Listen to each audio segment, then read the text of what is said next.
Hola de nuevo. Y ahora continuamos con Flavio Specie. Él viene de Argentina, ha sido es director general de análisis, programación y desarrollo de liquidación de haberes en el Ministerio de Economía, Finanzas e Infraestructura en la Policía de Santa Cruz, Argentina. Desarrollador en 01 Domótica Libre, docente de la Diplomatura en Robótica de la Universidad Nacional de La Rioja, docente de Informática Aplicada en el Instituto Salesiano de Educación Superior, docente de los espacios Informática y Tecnología en el Instituto Privado de Educación, y ahora nos viene con una interesante charla que se llama Python más MicroPython es igual a Python en IoT, Internet de las Cosas. Bienvenido, Flavio. Hola, muchísimas gracias por la invitación a Python Chile. Un honor enorme poder participar y contarles un poco la experiencia que tenemos con el uso de Python en el desarrollo de aplicaciones de Internet de las Cosas. Te dejo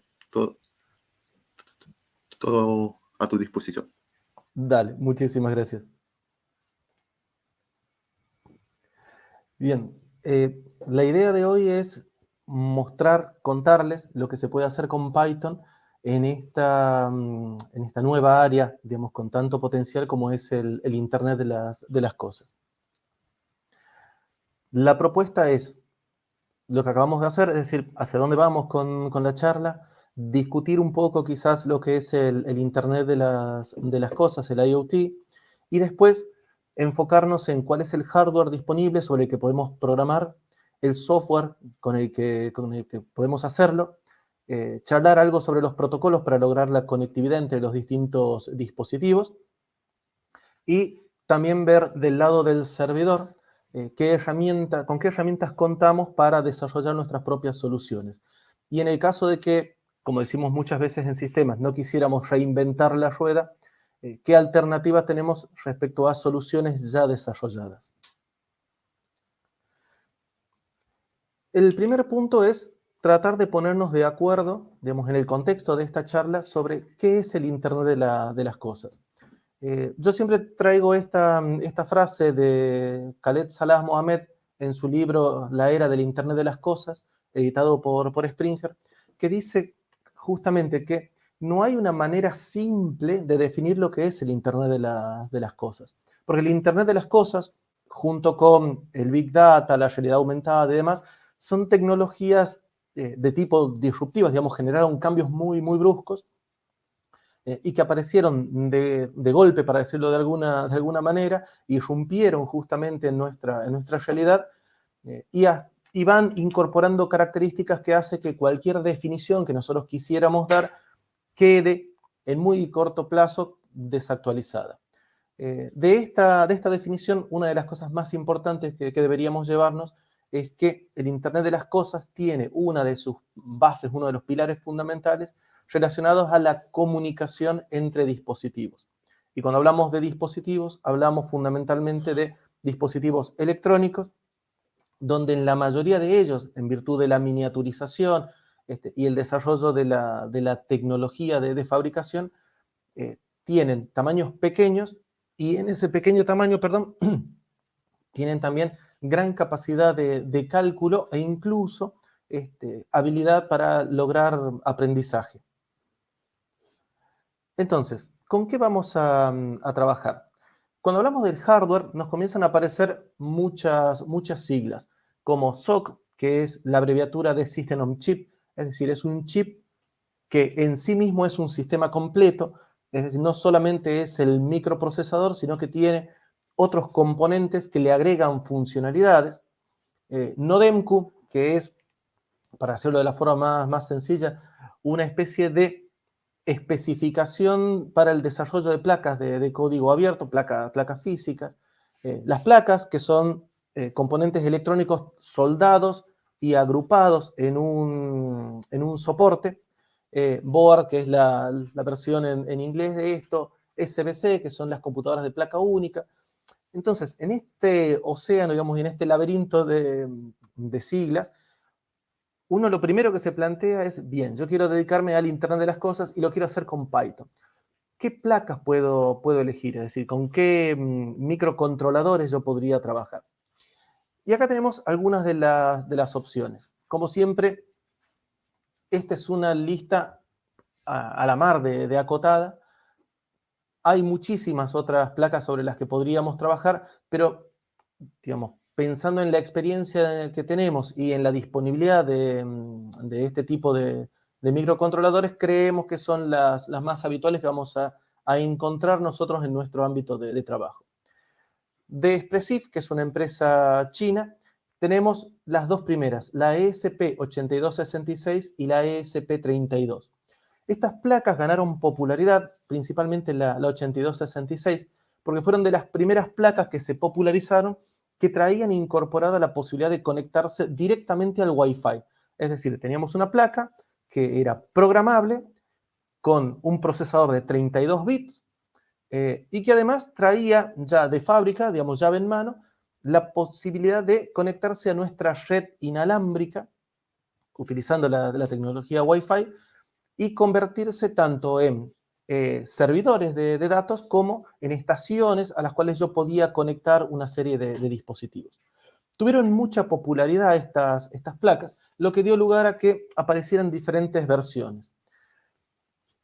Una de las más conocidas, y hablando de las Nodemcu, es esta, que es la Nodemcu V3, una de las, como decíamos, de las más populares, de las más distribuidas, donde tengo el microprocesador en una placa con toda la electrónica necesaria para poder simplemente colocarlo luego sobre una protoboard y aprovechar los pines disponibles, ¿sí? Que son GPIO, son pines de entrada y salida de propósito general. Y como decíamos, tengo ese modelo y con el mismo procesador, pero en un tamaño más pequeño, adaptado para espacios donde justamente la disponibilidad no es, la disponibilidad de espacio es uno de los limitantes. Tengo este otro modelo que es el Wemos Mini. Vamos a ver alguna aplicación si nos da el tiempo justamente con esa placa. Ahora, la ESP8266 lógicamente tenía sus limitaciones y surgió la ESP32, que es una especie de hermana mayor de la 8266 con muchas más capacidades. De hecho, es un System on Chip, es decir, trae incorporados sensores de temperatura, sensores capacitivos, sensores táctiles, etcétera, etcétera.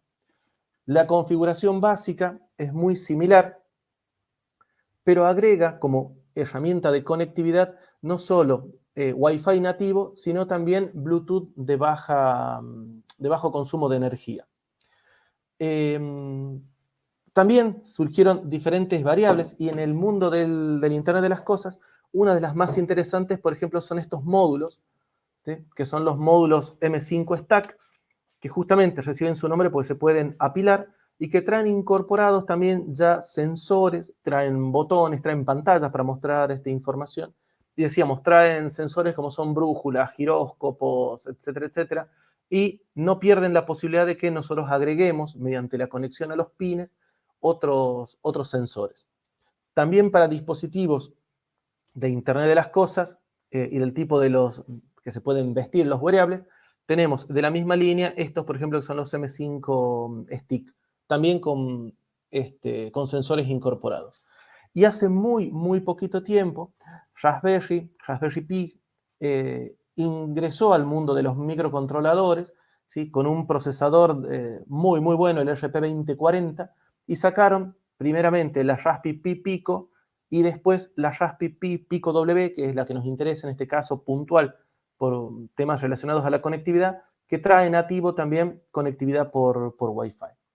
Entonces, tengo un universo de opciones donde puedo elegir la placa para comenzar a hacer mis desarrollos y a estas placas sumarles componentes, actuadores, pantallas, etcétera, etcétera. Entonces, una vez que tengo elegido el hardware, y digamos, no es caprichoso que mostremos estas placas, porque son algunas de las, como decíamos, las más comunes y las que se pueden programar con las versiones de Python, vemos podemos hacer un análisis de cuáles son los software o las SDK o los frameworks en los cuales podemos trabajar.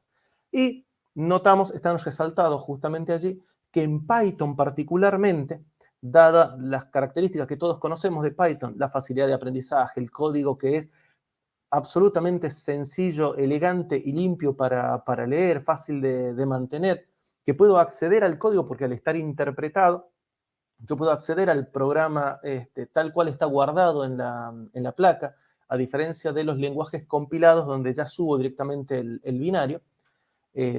Encuentro que Python está portado, el intérprete de Python está portado a distintas plataformas.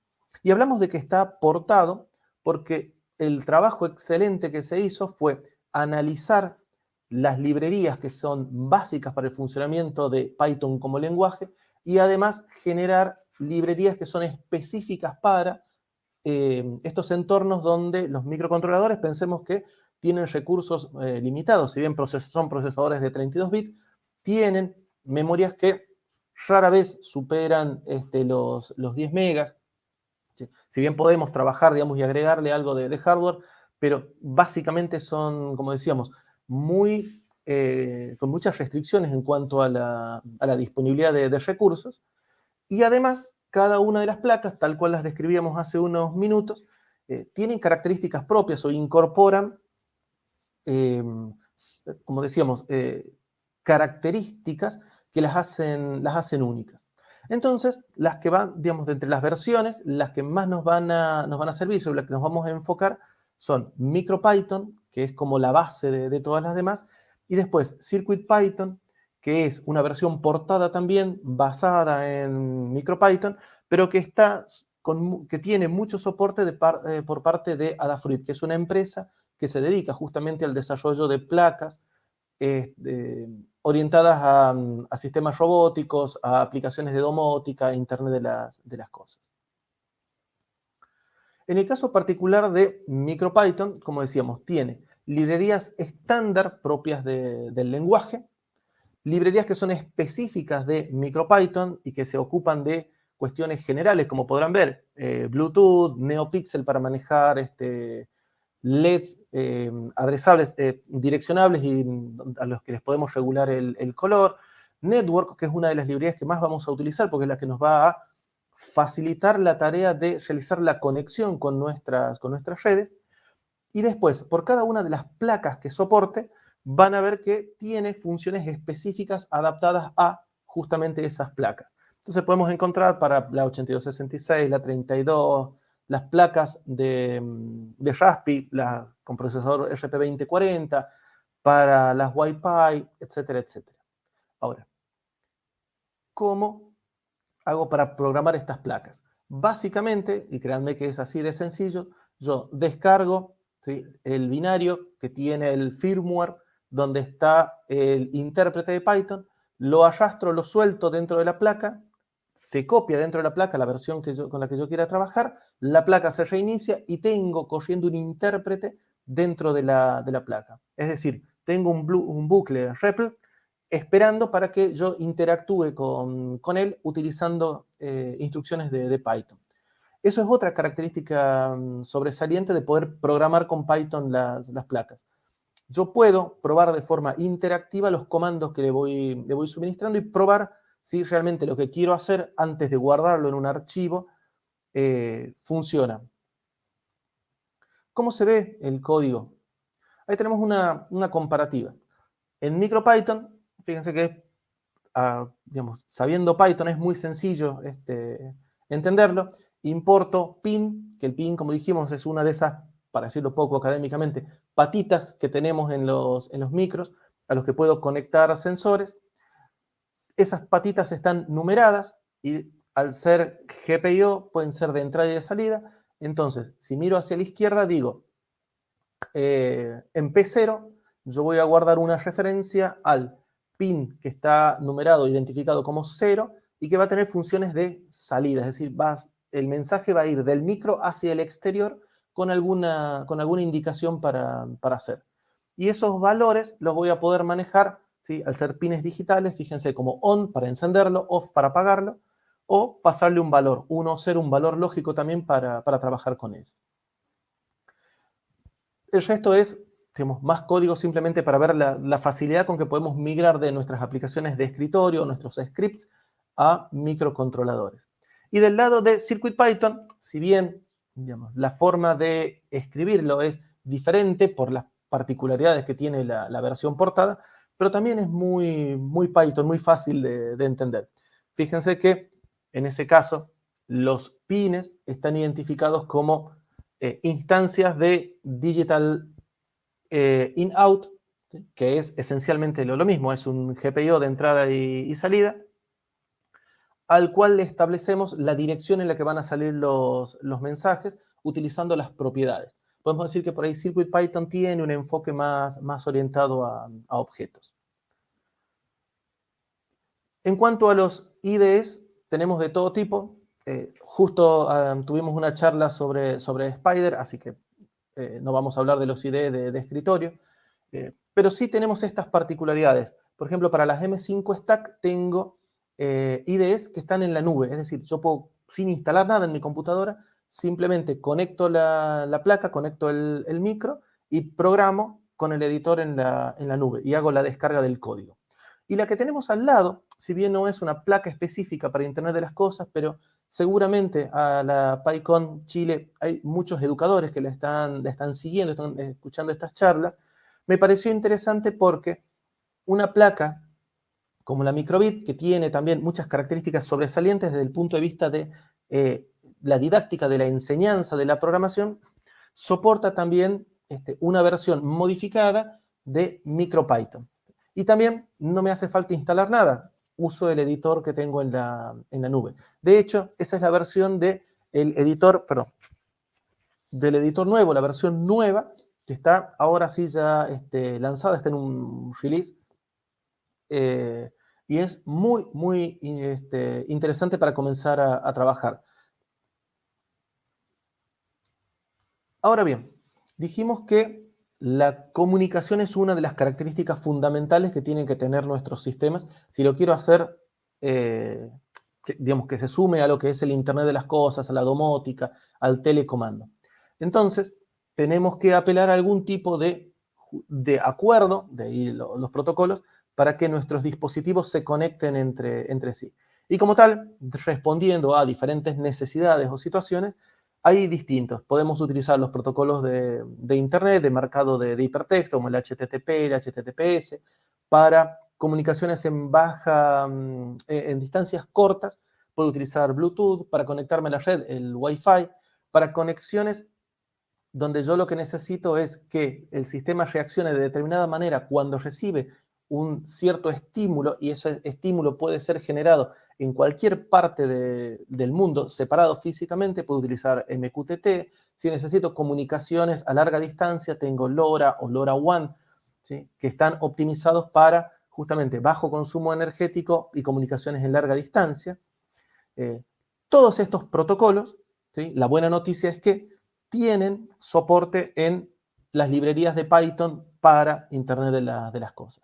Es decir, puedo tranquilamente embarcarme a proyectos de Internet de las Cosas utilizando este tipo de protocolos de comunicación. ¿Por qué hago esta aclaración? Porque muchas veces dicen, bueno, Python recién está comenzando en este mundo. Es cierto, pero los productos, digamos, las tecnologías, las plataformas sobre las que trabajamos están muy maduras, y la comunidad también participa activamente y está constantemente aportando soluciones para hardware nuevo, para nuevas implementaciones de nuevos protocolos que surgen, para optimizar las librerías ya existentes. Decíamos, la comunidad es muy activa, y tenemos respuesta en plazos muy cortos de tiempo cuando hay alguna inquietud. Ahora bien, yo ya tengo mis microcontroladores, ya sé que los puedo programar. Ahora, ¿qué pasa si quiero hacer una solución completa desarrollada en Python? ¿Qué puedo poner del lado del servidor, que es el que va a concentrar, digamos, toda la inteligencia, si se permite el término, de procesamiento, recepción de datos y demás? Tengo, como pasa siempre en la comunidad de Python, muchísimas opciones. Acá están las tres quizás más conocidas. Tengo Django, ¿sí? Que es una herramienta potentísima para desarrollar justamente aplicaciones completas del lado del servidor, y que además tiene add-ons, librerías que nos van a permitir crear, por ejemplo, REST APIs, ¿sí? Para justamente trabajar solo con mensajes que nos van a enviar nuestros sensores, y en los cuales quizás el front no es tan, el front, digamos, para el usuario no es tan relevante. Después, si somos de los que nos gusta tener todo ajustadito a nuestras necesidades y no instalar quizás características que no vamos a utilizar, es decir, podemos optimizar mucho mejor nuestro código, tenemos Flask también como una opción. Y si sabemos que solamente vamos a trabajar con APIs, como con endpoints, donde van a conectarse nuestros sensores, nuestros dispositivos, podemos utilizar Fast API, que tal como su nombre lo indica, es una herramienta que nos facilita enormemente el desarrollo de APIs, ¿sí? Dejando de lado, siendo su punto, digamos, menos desarrollado justamente, el front-end. La verdad que cualquiera de las tres que nosotros elijamos son fantásticas y ultra confiables, digamos, para generar este tipo de sistemas. Ahora, ¿qué pasa si, y volvemos a lo que decimos siempre, no quiero reinventar la rueda, no me quiero poner a escribir toda una aplicación para, por ejemplo, domotizar una casa o para comenzar a recibir información, llevar registros? Por suerte, hay desarrollos de código abierto, como el caso de Home Assistant, que está desarrollado íntegramente en Python, ¿sí? Y que tiene, digamos, es código abierto, lo puedo descargar, lo puedo instalar en mi computadora, lo puedo instalar en una máquina virtual, lo puedo instalar en una Raspberry Pi, por ejemplo, para usarla como centro de cómputos o de análisis o de comando.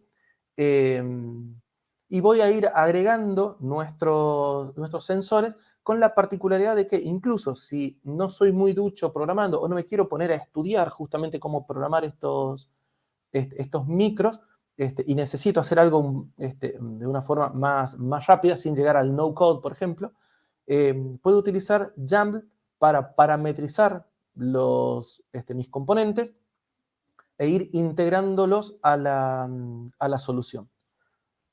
Vamos a ver si me ayuda la conectividad. Por ejemplo, yo allí están todos apagados porque no tengo nada en este momento con alimentación. Esta es una instancia de Home Assistant que lo tengo corriendo, fíjense, en una máquina virtual en esta misma computadora. Y esto lo usamos con mi colega Marcos Olivera para dar clases, tengo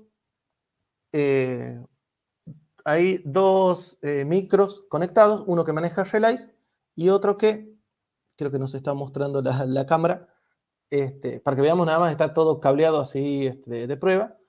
Un SP8266 con 3 LED que pueden representar luces dentro de mi casa y un sensor de temperatura y humedad. Fíjense que ahí aparece como que no está en el Home Assistant. Si podemos volver por favor a la pantalla. Ahí está. Gracias, mil gracias. Ahí lo estoy alimentando. Por una cuestión de comodidad voy a utilizar la salida USB de mi computadora. Vamos a esperar unos minutos que se conecte, si nos ayuda el Wi-Fi. Y fíjense, allí ya se actualizó y todo esto es vía inalámbrico. Yo puedo ir encendiendo o apagando las luces de mi casa. Lo mismo pasaría con los relays. Y solo también a título ilustrativo, vamos a ver los complementos. Tengo mi SP Home. Juro que lo hago rapidito, esto nada más. Y fíjense, el código es YAML, es decir, le digo a dónde están conectados, es puramente declarativo, le digo a dónde están conectados, cómo los voy a llamar a cada una de mis entidades, asigno IDs, asigno pines de conexión, y ya tengo todo funcionando e integrado al sistema, todo, absolutamente todo por Wi-Fi. Ahí vuelvo a conectar y espero no haberme pasado. Muchísimas gracias por la por el tiempo. Tengo una pregunta, dice, ¿cuál fue tu primer proyecto de MicroPython? Mi primer proyecto, y creo que es el que hacemos todos, es el Hola Mundo, es decir, encender y apagar los LED, porque es también el primer paso para hacerlo. Y donde uno se va familiarizando, digamos, con las características de MicroPython. Después, proyectos en serio, digamos, hicimos justamente con Marcos, mi colega, un auto, ¿sí? Hicimos una versión portada de un proyecto que ya habíamos desarrollado, lo portamos a MicroPython, que es un auto que se conecta a un servidor MQTT y donde enviándole señales digamos, publicando información en los tópicos adecuados de MQTT, utilizando en ese caso Node-RED, ¿sí? Nosotros hacíamos que desde cualquier lugar del mundo que estuviera pudieras comandar el auto, haciendo que avance, que retroceda, y ahí jugamos con entradas analógicas, entradas digitales, hacíamos que se enciendan las luces, que toque bocina. Ese, digamos, podría decir que fue mi primer proyecto en serio de MicroPython. Aquí Sí, perdón. tenemos otra pregunta. Para iniciar con IoT, ¿qué proyecto recomendarías hacer al siguiente entusiasta? Mira, uno de los proyectos más lindos que hay para hacer con Internet de las cosas es, por ejemplo, si te gustan las plantas, hacer un sensor de temperatura y humedad, ¿sí? Del ambiente para saber que la planta esté digamos, en las condiciones óptimas, digamos, para su crecimiento. Sumarle un sensor de humedad de suelo para, digamos, automatizar el riego. Eh, y con eso, digamos, le vas agregando cada vez más cosas. Después podés regular la iluminación. Te vas a dar cuenta que si pones la planta cerca de la ventana, después vas a automatizar la apertura y cierre de las cortinas para que le dé más o menos luz. Le vas a sumar un sensor de intensidad luminosa también al proyecto. Y como lo vas a tener conectado en línea y tu microcontrolador incluso puede servirte como un servidor, con tu celular, si estás en la red local, por ejemplo, estás en tu casa, podés entrar a la IP que tenga asignado y mostrar todos los parámetros y haces el monitoreo. Creo que ese es uno de los mejores proyectos porque lo ves en algo práctico, puede ser laborioso, pero es sencillo, digamos, de desarrollar y tiene muchísimas posibilidades de expandirse después. No sé si responde la pregunta. Sí, yo creo que la responde bastante bien. Muchas gracias, Flavio. Fue muy interesante esta charla.